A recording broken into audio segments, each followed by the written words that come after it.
अस्सलाम वालेकुम व्यूअर्स। आज आपकी मुलाकात कराते हैं मुदस्सिर साहब से। मुदस्सिर साहब ने रिसेंटली जिसे हम आइल्स कहते हैं उसका इक्विवेलेंट है पीटीई। पीटी में इन्होंने माशाल्लाह 90 में से 90 स्कोर अचीव किया है जो कि मैक्सिमम है और आइल्स के 9 बैंड के इक्विवेलेंट है। तो ये बहुत अच्छी अचीवमेंट है कि हमारे पाकिस्तानी भाई ने इतना अच्छा ग्रेड लिया है। और इस स्कोर के बाद कि आइल्स के 9 बैंड के इक्विवेलेंट को स्कोर आता है या बैंड आता है उसके उससे आपके लिए अपॉर्चुनिटीज बहुत ज्यादा खुल जाती हैं। आपको स्कॉलरशिप की अपॉर्चुनिटीज होती हैं, आप इमिग्रेशन के लिए अप्लाई करते हैं तो चांसेस बढ़ जाते हैं।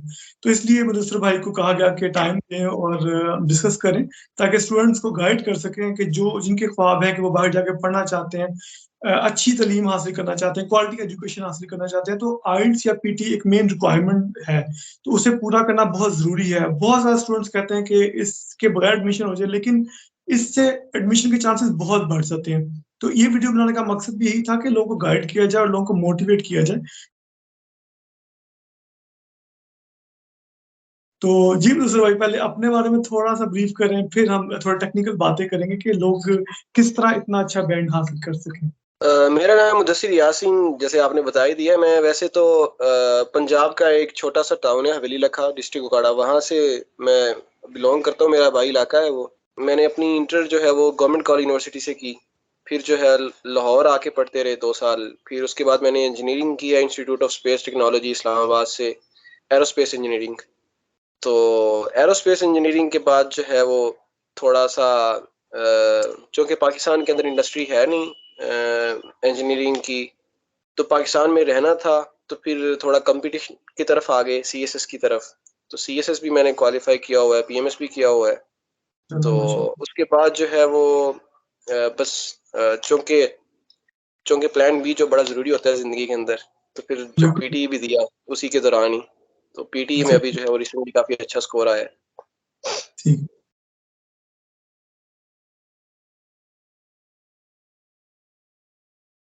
चलिए माशाल्लाह। अच्छा मुदस्सिर भाई, आर्ट्स के बारे में तो सबको पता है, मैंने भी दिया, मेरी फैमिली में मेरी मिसेज ने भी दिया जब हम बाहर मूव कर रहे थे। लेकिन पीटी क्या नई कोई चीज है? और इनमें फर्क क्या है और आर्ट से किस तरह कंपेयर करेंगे? और क्या ये पेपर बेस्ड है या कंप्यूटर बेस्ड है? थोड़ा सा मेन, थोड़ा सा ब्रीफ अगर आइडिया।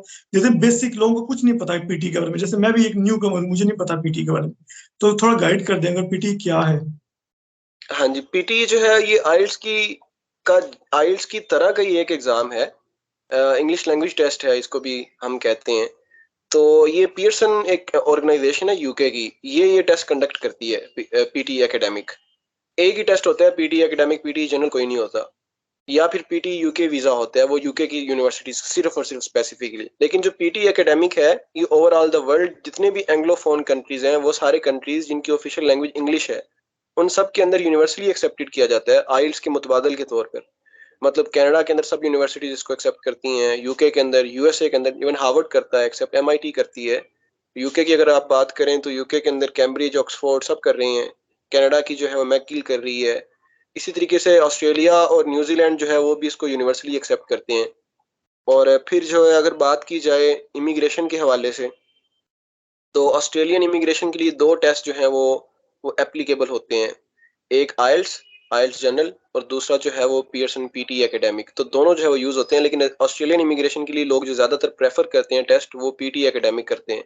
क्योंकि इसके अंदर, पीटी एकेडमिक के अंदर 8 ईच बैंड लेना, और वो कंपैरेटिवली इजियर है अगर आपने तैयारी अच्छी की हो तो। जबकि एक आइल्स के अंदर जो है वो किसी ना किसी एक मॉड्यूल के अंदर आपका 8 नहीं आता, यूजुअली राइटिंग के अंदर नहीं आता। अगर आपकी राइटिंग बहुत एक्सेप्शनल हो तो 7.5 दे देते हैं वो। तो उससे फिर ये होता है कि आपको इमिग्रेशन के पॉइंट्स जो हैं वो पूरे नहीं मिलते। 8 ईच के ऊपर जो आपके मैक्सिमम पॉइंट्स आपको मिलते हैं ऑस्ट्रेलियन इमिग्रेशन के लिए। इसके साथ साथ अगर देखें तो कनाडा जो है वो अभी रिसेंटली उसने पियर्सन को ऑन बोर्ड ले लिया अपनी इमिग्रेशन के लिए। तो इस साल के एंड के ऊपर पियर्सन जो है वो एक नया टेस्ट इंट्रोड्यूस करेगा, स्पेसिफिकली जो है वो कैनेडियन इमिग्रेशन के लिए। उसका नाम होगा पीटी एसेंशियल। तो इस तरीके से ये है कि अगर हम एंग्लोफोन कंट्रीज के अलावा भी देखें तो यूरोपियन कंट्रीज भी इसको एक्सेप्ट करते हैं अब। फिनलैंड करता है, स्वीडन करता है, आई थिंक नॉर्वे करता है, मुझे कंफर्म नहीं, लेकिन स्वीडन और फिनलैंड तो लाजमी करते हैं। तो बिल्कुल बिल्कुल। बाकी भी यूरोपियन कंट्रीज के अंदर होता है। सिर्फ कुछ कंट्रीज ऐसे हैं जो जो एशिया के अंदर हैं, थाईलैंड हो गया, सिंगापुर, ये नहीं करते। बाकी जो मेजोरिटी कंट्रीज हैं वो आपके लिए पीटी एक्सेप्ट करते हैं आइल्स के मुतबादल के तौर पर। तो इस तरह से ये है कि आप इसको भी सारे लोग जो है वो देख सकते हैं अपनी यूनिवर्सिटी की रिक्वायरमेंट में जाके, और वहां पर देख सकते हैं टेस्ट कौन कौन से उन्होंने वो कहे हुए हैं। आइल्स दिया हुआ है, अगर पीटी दिया हुआ है तो पीटी को देख सकते हैं, अच्छा है कि ये मुतबादल है।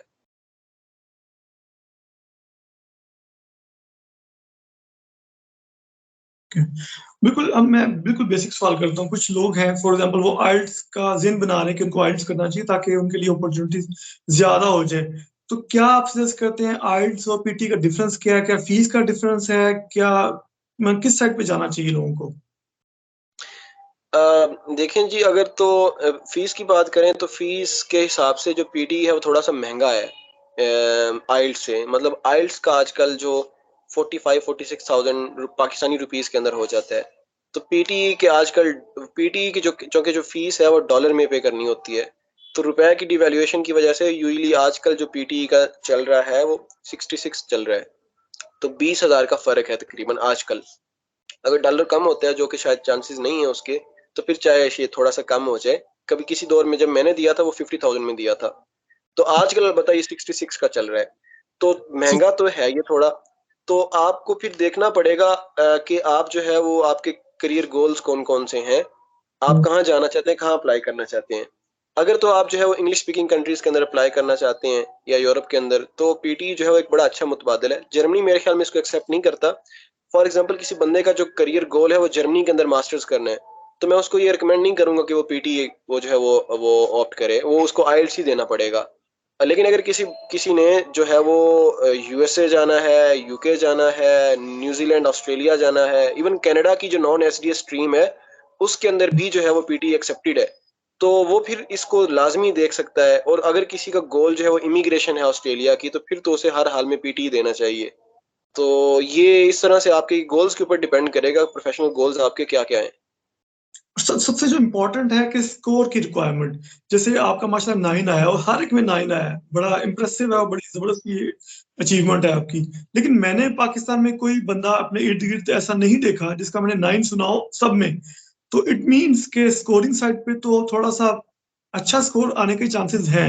और यही एक टारगेट होता है एक रिक्वायरमेंट को पूरा करने के लिए या स्कॉलरशिप के लिए। हम्म, एक मेन रिक्वायरमेंट यही होती है कि आपका आइल्स का बैंड ज्यादा से ज्यादा होगा तो आप कंपटीशन हाँ में जी। ज्यादा आप स्कॉलरशिप विन कर सके। तो मेन गोल तो स्टूडेंट का ये होता है कि ज्यादा से ज्यादा स्कोर आना चाहिए। तो अब आइल्स और पीटी में आप स्कोरिंग को किस तरह देखते हैं, अगर आप गाइड कर सकें? अ, मेरे ख्याल में अगर आपकी तैयारी अच्छी हो, आप 1 महीने के लिए, आपकी इंग्लिश का लेवल 1 है और आप उसके ऊपर 1 महीना तैयारी करते हैं, तो आइल्स की तैयारी करते हैं 1 महीना और 1 महीना पीटी की तैयारी करते हैं, तो आप पीटी में 1 बैंड जो है वो एक्स्ट्रा ले सकते हैं, तो आइल्स से ज्यादा ले सकते हैं। लेकिन इन अगर अगर आपने तैयारी अच्छी की हुई है तो। अगर एक बंदा है उसने तैयारी नहीं की, उसने अपनी इंग्लिश का जो भी उसका लेवल है वो पीटी देता है और वो आइल्स देता है बगैर तैयारी के, तो बगैर तैयारी के उसका शायद आइल्स में स्कोर बेहतर आ जाए। लेकिन अगर आपने तैयारी अच्छी की हुई है और इसके पूरे सिस्टम को आपने, पीटी के सिस्टम को समझा है, आपने मॉक्स दिए हैं, इसके तैयारी आपने अच्छे से कर ली है सारी, फिर जो है पीटी के अंदर 1 बैंड आपका एक्स्ट्रा आ जाएगा आइल्स से। तो ये इन दोनों में फर्क है। इट मीन्स कि जैसे मैंने भी, मुझे पता है कि मैंने भी जब इमिग्रेशन और इन चीजों पे काम कर रहा था तो मैंने 1 माह पूरा टिका के तैयारी की थी। हाँ ऑक्सफोर्ड की बुक्स थी पूरी, वो उस वक्त 13-14 लेवल चल रहे थे, वो मैंने सारी बुक्स जी। के लेवल खत्म किए थे। 1 माह हम्म, टिका के एकेडमी में प्रैक्टिस की टीचर के साथ। तो मेरा फिर 7 बैंड आया था 1 माह की हम्म, प्रैक्टिस के बाद। तो इट मीन्स अगर मेरा उस वक्त 7 आया था तैयारी के बाद, तो यहाँ मैं एक्सपेक्ट करता हूँ कि मेरा 8 आ ये सकता। बात। जी, इतनी तैयारी के साथ, इतनी डेडिकेशन के साथ अगर आप पीटी को समझें और उसको प्रैक्टिस करें तो आपका 8 आ जाएगा। और माशाल्लाह, तो फिर तो मेरी इमिग्रेशन इसी वजह से मेरे पॉइंट पूरे नहीं होते थे कनाडा ऑस्ट्रेलिया में, क्योंकि उसमें लिसनिंग में 7.5 चाहिए होता था, मुझे याद है, और मैं उसी में फंसता था हमेशा। तो इट हाँ मीन जी। अगर उस वक्त होता तो शायद मेरा मसला हल हो गया होता। जी, ऑस्ट्रेलियन इमिग्रेशन तो आपकी हो जाती। कनाडा तो अभी एक्सेप्ट ही नहीं कर रहा। कनाडा ने भी इस साल के एंड के ऊपर इसको एक्सेप्ट करना शुरू करना है, उन्होंने ऑन बोर्ड ले लिया है। लेकिन वो पियर्सन इसके लिए एक नया टेस्ट डिजाइन कर रहे हैं, उसका नाम पीटी इसेंशियल है, वो सिर्फ और सिर्फ कैनेडियन इमिग्रेशन के लिए होगा यूज। ओके। लेकिन ये एक अच्छा आपने बताया कि आइल्ट से कम आप पीटी की तरफ जाते हैं तो आपका स्कोर ज्यादा होने के चांसेस बढ़ सकते हैं। तो एक मोटिवेशन हो सकती है लोगों के लिए जो थोड़ा स्ट्रगल हम्म, करते हैं बैंड में 0.5 से या एक बैंड से, तो इसको कर सकते हैं, एक ट्राई के तौर पर ले सकते हैं। बिल्कुल बिल्कुल जी, बिल्कुल बिल्कुल, वो जरूर इसको, बल्कि बल्कि वही जाने, जैसे मैंने आपको बताया कि ये करियर गोल के ऊपर है। अगर आपका जो करियर गोल है, फॉर एग्जांपल आपने जाना ही ऑस्ट्रेलिया के अंदर है, तो फिर आपको हर हाल के अंदर पीटी देना चाहिए। अगर आपने सिर्फ यूके के अंदर ही जाना है या कनाडा या यूके और ऑस्ट्रेलिया में कहीं पर भी जॉब अप्लाई करना चाहते हैं, तो फिर आपको पीटी देना चाहिए। अगर आपके करियर गोल में जर्मनी है कहीं पर एमएस करने के लिए, तो फिर आपको नहीं देना चाहिए, फिर आपको आइल्स देना चाहिए। बिल्कुल।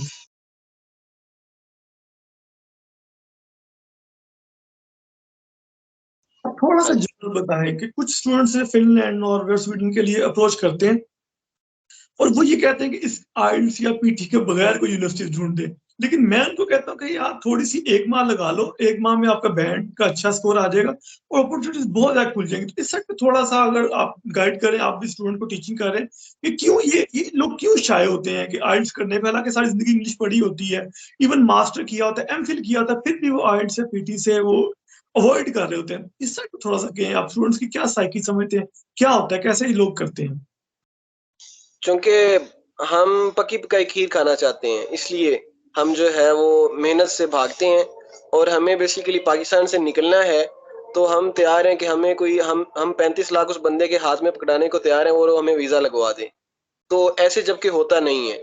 तो आपको जो है वो अपॉर्चुनिटीज़ आप ऐसे समझ लें कि ये जो पीटी और आइल्स हैं, ये आपका जो अपॉर्चुनिटीज़ का जो गेट है उसकी कीज़ हैं।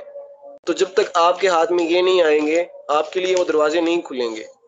तो दूसरी बात ये है कि स्टूडेंट्स को ये समझना चाहिए, सारे जो एप्लीकेंट्स हैं उनको ये समझना चाहिए कि आप इंग्लिश स्पीकिंग, फॉर एग्जांपल अगर कोई इंग्लिश स्पीकिंग कंट्रीज के अंदर जाना चाहता है, 5 जो हैं जिनकी ऑफिशियल लैंग्वेज इंग्लिश है, अगर आप वहां पर जाना चाहते हैं तो वहां पर तो उनकी ऑफिशियल लैंग्वेज, उनकी लैंग्वेज ऑफ कम्युनिकेशन वो इंग्लिश है। अगर आप इंग्लिश से भागेंगे वहां पर सोसाइटी के अंदर मर्ज कैसे होंगे? तो आप जो है आपका कभी भी जो करियर ग्रो नहीं होगा, कभी भी आप जो है अच्छे प्रोफेशनल नहीं बन सकेंगे अगर आपको इंग्लिश नहीं आती।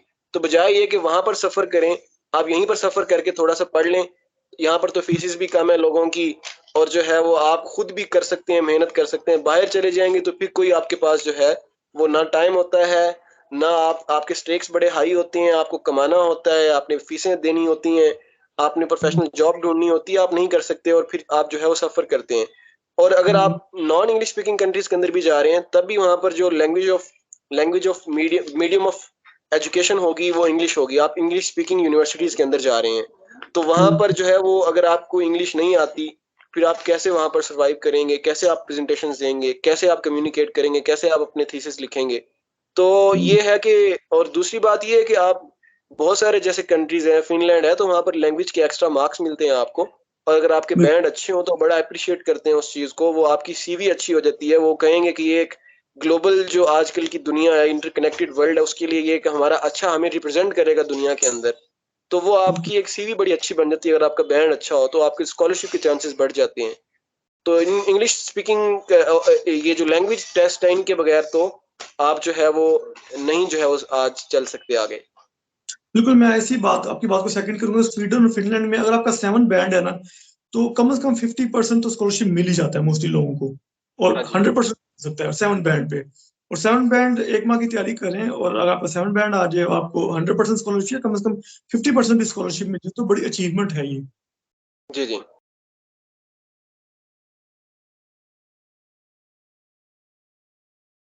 चलिए थोड़ा सा वन बाय वन मॉड्यूल की तरफ चलते हैं और हम स्पीकिंग से स्टार्ट करते हैं। स्पीकिंग में मोस्टली लोग क्योंकि राइटिंग में अच्छे होते हैं, यूनिवर्सिटी में सारी असाइनमेंट इंग्लिश में बनाते हैं और इंग्लिश राइटिंग स्किल्स अच्छी होती हैं, ग्रामर वगैरह आती है, लेकिन जब बोलना पड़ता है ना, तो वो जो उनके दिमाग में होता है वो मुंह पे आ ही नहीं पाता। ये तो खैर मेरे हम्म साथ भी हुआ, सबके साथ सही होता है, क्योंकि स्पीकिंग प्रैक्टिस से आती है। तो हम्म आप शेड्यूल के लिहाज से बताएं इसमें क्या है। जैसे आइल्स में तो होता है कि आपको टॉपिक दिया रहता है, उस टॉपिक के बारे में आप गपशप करते हैं और टीचर आपकी इंग्लिश को हम्म। असेस करके आपको स्कोर दे देता है स्पीकिंग में। अब पीटी में स्पीकिंग मॉड्यूल के अंदर क्या क्या चीजें शामिल है, अगर वो गाइड कर दे, कोई टिप्स दे दें किस तरह लेके चले स्टूडेंट्स। पीटी के अंदर अच्छी बात यह है कि इसके अंदर कोई इंसान नहीं होगा जिसके साथ आपने बात करनी है, तो कोई झिझक नहीं होगी, कोई शाइनेस नहीं होगी, कोई सब्जेक्टिविटी नहीं होगी, कोई वो आपको किसी चीज से क्रिटिसिज्म, वो कोई उसके अंदर कोई सब्जेक्टिव एलिमेंट पीटी के अंदर नहीं है। सारा जो टेस्ट है वो आपने कंप्यूटर के आगे बैठ के देना है और आर्टिफिशियल इंटेलिजेंस का जो मॉडल है वो उसको एवेल्युएट करेगा। तो स्पीकिंग के अंदर भी सेम यही चीजें होंगी। स्पीकिंग के अंदर 5 जो क्वेश्चंस होंगे, वो सबसे पहला क्वेश्चन रीड अलाउड है। उसमें आपको पैराग्राफ दिया जाएगा, आपने बेसिकली उसकी रीडिंग करनी है, उसको देख के रीडिंग करना है, दैट्स इट। फिर एक रिपीट सेंटेंस सेकंड क्वेश्चन है, आपको एक क्वेश्चन सुनाएंगे, एक छोटा सा सेंटेंस आपको सुनाएंगे, आपने उसको सुन के उसको रिपीट करना है, सेम उसी तरह से सुन के और उसको रिपीट करना है। फिर वो खुद ही रिकॉर्ड कर लेगा। फिर जो है वो एक इमेज है, आपने उसको डिस्क्राइब करना है कि इस इमेज से आप क्या अंडरस्टैंड कर रहे हैं। ग्राफ हो सकता है, कोई पाई चार्ट हो सकता है, कोई प्रोसेस साइकिल हो सकता है। तो आपने उसको जो है एक्सप्लेन करना है। बहुत सिंपल है, वो भी इतना मुश्किल नहीं है। और इसी तरीके से रीड लेक्चर है, एक लेक्चर आपको सुनाएंगे, आपने उस लेक्चर को सुन के उसके बाद जो है वो बताना है कि इस लेक्चर की समरी क्या है, इस लेक्चर में चल क्या रहा था, क्या बताया उसने। ये चौथा है। और सबसे लास्ट जो क्वेश्चन है, जो बहुत ही इनसिग्निफिकेंट है, वो ये है कि उसमें एक क्वेश्चन छोटा सा पूछेंगे आपसे, आपने वन वर्ड में उसका आंसर देना है। मतलब what what kind of liquid flows through our bodies. तो हम सबको पता है वो ब्लड होता है, तो हम उस पर आंसर करेंगे ब्लड। तो ये इस तरह के वो होंगे, लेकिन वो बहुत इनसिग्निफिकेंट क्वेश्चन है। बाकी जो पहले जो दो क्वेश्चन है वो मोस्ट इंपॉर्टेंट है, रीड अलाउड और रिपीट सेंटेंस। ये आपका 70% स्पीकिंग का स्कोर यहीं से आएगा। तो इनके अंदर बस जो आपकी चीज मैटर करती है वो फ्लुएंसी मैटर करती है, कि आप कितना फ्लुएंटली बोल रहे हैं, आप अटक तो नहीं रहे, आपके जो प्रोनाउंसिएशन है वो ठीक है, और जो कंटेंट है वो आप सारा वही बोल रहे हैं जो लिखा हुआ है या जो आप सुन रहे हैं। तो ये सारी चीजें, ये 3 चीजें उनके ऊपर आपकी इवैल्यूएशन होती है पूरे स्पीकिंग के मॉड्यूल में। ठीक हो गया, ठीक हो गया। तो अब ये जो आप तैयारी करते हैं, एक तो कोचिंग होती, कोचिंग के अलावा क्या सोर्सेज हैं? क्योंकि लाहौर में तो, बड़े सिटीज में तो होती हैं, छोटे सिटीज में लोग करना चाहे तो क्या आप कोई वेबसाइट बता देंगे, हमें भेज दीजिएगा, हम डिस्क्रिप्शन में उसको ऐड कर देंगे ताकि लोग उससे भी एक्सेस कर सकें, या आप बता भी सकते हैं? हाँ जी, आप बड़ा इजीली इसको आप जो है वो यूट्यूब से और इंटरनेट से इसकी तैयारी कर सकते हैं, अगर आप में सेल्फ डिसिप्लिन है और आप अपनी गलतियों से सीख सकते हैं। तो अगर आपकी इंग्लिश में बहुत ज़्यादा मसाइल नहीं है, आप खुद सीख सकते हैं चीज़ों को, सेल्फ लर्निंग आपके अंदर है, तो आप यूट्यूब के ऊपर जो है वो बड़ी अच्छे-अच्छे इसके ऊपर वीडियोज़ हैं, पीटीई के ऊपर इंडियंस भी काफ़ी उनकी वीडियोज़ हैं, आप वहाँ से जो है वो सीख सकते हैं। इसके साथ-साथ 2 वेबसाइट्स हैं, एक लैंग्वेज अकेडमी की वेबसाइट है और एक जो है वो एप यूनी की वेबसाइट है। तो उनके ऊपर आप प्रैक्टिस कर सकते हैं। लैंग्वेज अकेडमी के ऊपर आप फ्री में अकाउंट बना के वहाँ पर प्रैक्टिस कर सकते हैं। और ऐप यूनी के ऊपर ये है कि आपको सब्सक्रिप्शन लेनी पड़ती है $15 की पर मंथ। तो उसके ऊपर आप $15 पे करके आप मैक्सिमम मॉक जो है वो वहाँ पर अटेम्प्ट कर सकते हैं। तो ये है कि आप इन दोनों वेबसाइट्स को और प्लस यूट्यूब को यूज़ करके आप बड़ी अच्छी तैयारी कर सकते हैं। That's good. ये अच्छी बात है कि आपको इसमें इंसान इन्वॉल्व नहीं होते, मशीन ही इन्वॉल्व है, तो मशीन पर आप बैठ के, मशीन की तरह आप घर में बैठ के मॉक भी दे सकते हैं। हाँ क्योंकि जी, हाँ आइल्स जी। में जैसे मुझे कोई बंदा ढूंढना पड़ता था जो मेरे से सवाल करे, मैं जवाब दूं और वो मेरी इंग्लिश को हुँ, असेस करे, मुझे आगे से फीडबैक दे। हाँ जी, लेकिन इसमें आप नहीं कर सकते हैं कंप्यूटर के थ्रू। बिल्कुल है। तो उसी तरह के मॉडल बने हुए हैं, वो ऐप यूनी का भी उसी तरह का जो है वो एआई का मॉडल है, और लैंग्वेज एकेडमी का भी उसी तरह का एक एआई का मॉडल है जो आपका असेस करता है चीज़ों को। That's good.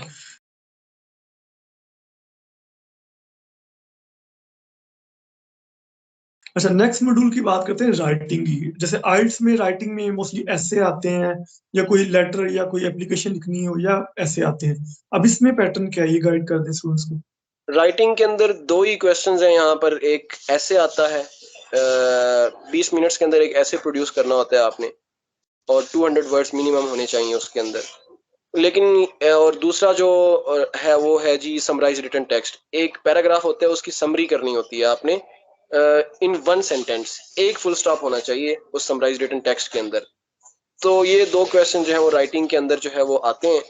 लेकिन इन दोनों में फ़ायदा ये है कि ये दोनों क्वेश्चंस के टेम्पलेट्स हैं, मतलब पीटीई के अंदर कुछ क्वेश्चंस के टेम्पलेट्स होते हैं।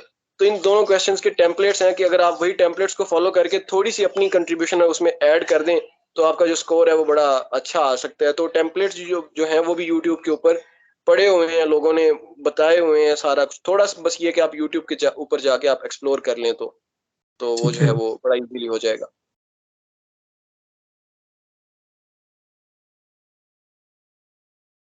जी, ठीक हो।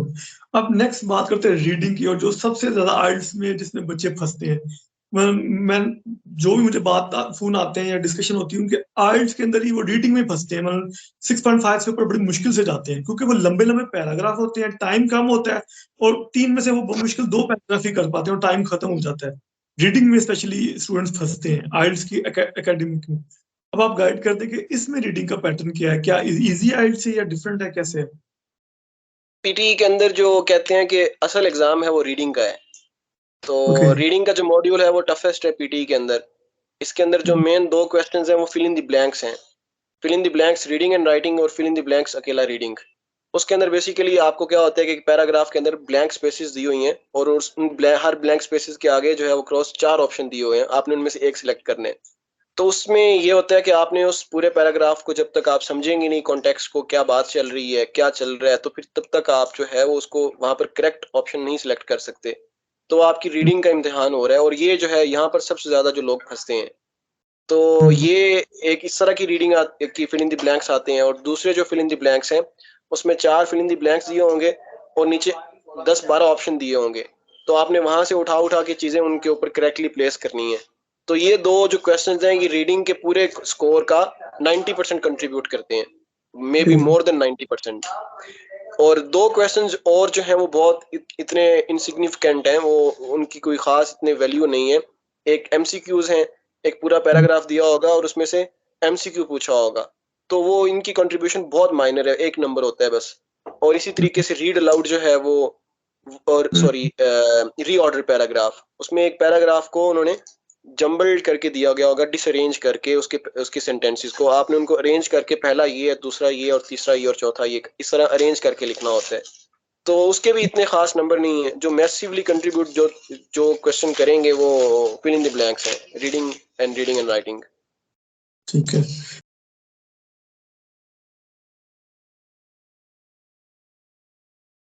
हाँ लास्ट मॉड्यूल की बात करते हैं लिसनिंग की। लिसनिंग में जैसे आइल्स में तो आपको वो टेप चलती है और वो रुकती नहीं है फिर, और फिर साथ साथ आपने अटेम्प्ट करते करते उसको लेके चलना है। जहाँ पे आप कंफ्यूज हुए थोड़ा सा, फिर आप यही हमें मतलब टिप्स थी कि आपने उसको छोड़ देना, आगे चलते रहना, साथ साथ कंटिन्यू रखना है, क्योंकि आपने टेप के साथ साथ चलना है, तभी आप सीख पाएंगे। अब इसमें क्या है, इसमें भी प्रेशर होता है? हाँ जी, इसमें भी जो जो जो ऑडियो है वो रुकेगा नहीं आपके लिए। इसमें कुछ क्वेश्चंस हैं, जैसे सबसे पहला लिसनिंग का है वो समराइज स्पोकन टेक्स्ट है। उसमें अब आपने उसी तरह से रीडर लेक्चर की तरह आपने एक लेक्चर सुनना है। अब आपने उसे बोल के बताने की बजाय उसकी समरी जो है वो लिखनी है। तो ओके। वो आपको एक दफा लेक्चर सुना देंगे, उसके बाद वो नहीं रुकेंगे और आपको टाइम देंगे। बस आपने उसी के लेक्चर के दौरान ही नोट्स बनाते जाना है अपने, और बाद में आपने उसकी समरी अपने नोट्स के साथ जो है वो बना देनी है। पहला ये है क्वेश्चन। फिर जो है वो एक हाईलाइट इनकरेक्ट वर्ड है, एक पैराग्राफ के अंदर कुछ इनकरेक्ट वर्ड दिए हुए हैं, आपको वही जो पैराग्राफ है वो बोल के सुना रहे हैं, और उसके अंदर वर्ड जो है वो करेक्टली लिखे हुए हैं। आपने उस पैराग्राफ, उस ऑडियो को सुनते हुए जो इनकरेक्ट वर्ड है उनके ऊपर क्लिक करते जाना है। तो उसके अंदर भी वो ऑडियो फास्ट हो सकती है, आपने उसके साथ साथ जो है वो चलते जाना है। अगर पीछे रह गए तो वो 2-3 वर्ड निकल जाएंगे, नंबर कट जाएंगे। फिर listening fill in the blank जो बड़ा इंपॉर्टेंट क्वेश्चन है, उसमें फिल इन द ब्लैंक दी हुई है पैराग्राफ के अंदर, और वही लेक्चर जो है वो आपको वो सुना रहे हैं, आपने उस लेक्चर को सुनते हुए जो फिल इन द ब्लैंक्स को फिल करना है। तो ये भी ये है कि आपने उसके साथ साथ चलते जाना है ऑडियो के, अगर पीछे रह गए तो फिर 2-3 रह जाएंगी। और ये है, और फिर एंड पे जो मोस्ट इंपॉर्टेंट, जो सबसे इंपॉर्टेंट क्वेश्चन है लिसनिंग का, वो है राइट फ्रॉम डिक्टेशन। जैसे रिपीट सेंटेंस था, आपको एक सेंटेंस सुनाएंगे, अब आपने उसको बोल के सुनाने की बजाय आपने उसको लिखना है सेम उसी तरह से। तो ये है कि इसमें भी आपकी लिसनिंग और राइटिंग दोनों जो है वो चेक हो रही हैं। तो सेम। और ये जो पीटी की एक और जो बात है कि ये सारा पीटी का जो जो क्वेश्चंस है वो इंटरकनेक्टेड है। जो लिसनिंग है वो ना सिर्फ लिसनिंग में कंट्रीब्यूट कर रहे हैं उसके क्वेश्चन, बल्कि राइटिंग के अंदर भी कंट्रीब्यूट कर रहे हैं। मतलब राइटिंग, राइट फ्रॉम डिक्टेशन जैसे है, ये तकरीबन 30-40 नंबर राइटिंग के अंदर भी इसके जा रहे हैं, ना सिर्फ लिसनिंग के अंदर जा रहे हैं।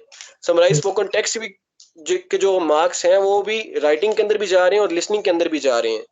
तो इस तरीके से जो पीटी के जो क्वेश्चंस हैं वो इंटरकनेक्टेड हैं आपस के अंदर। ठीक हो गया।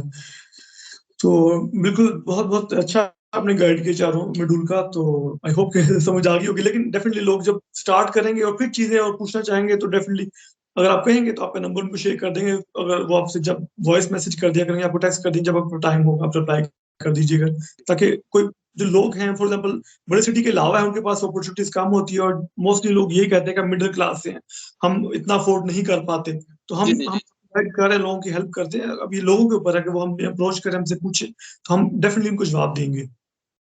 जी ठीक है। ठीक है, तो बहुत शुक्रिया, आपने इतना अच्छा गाइड किया।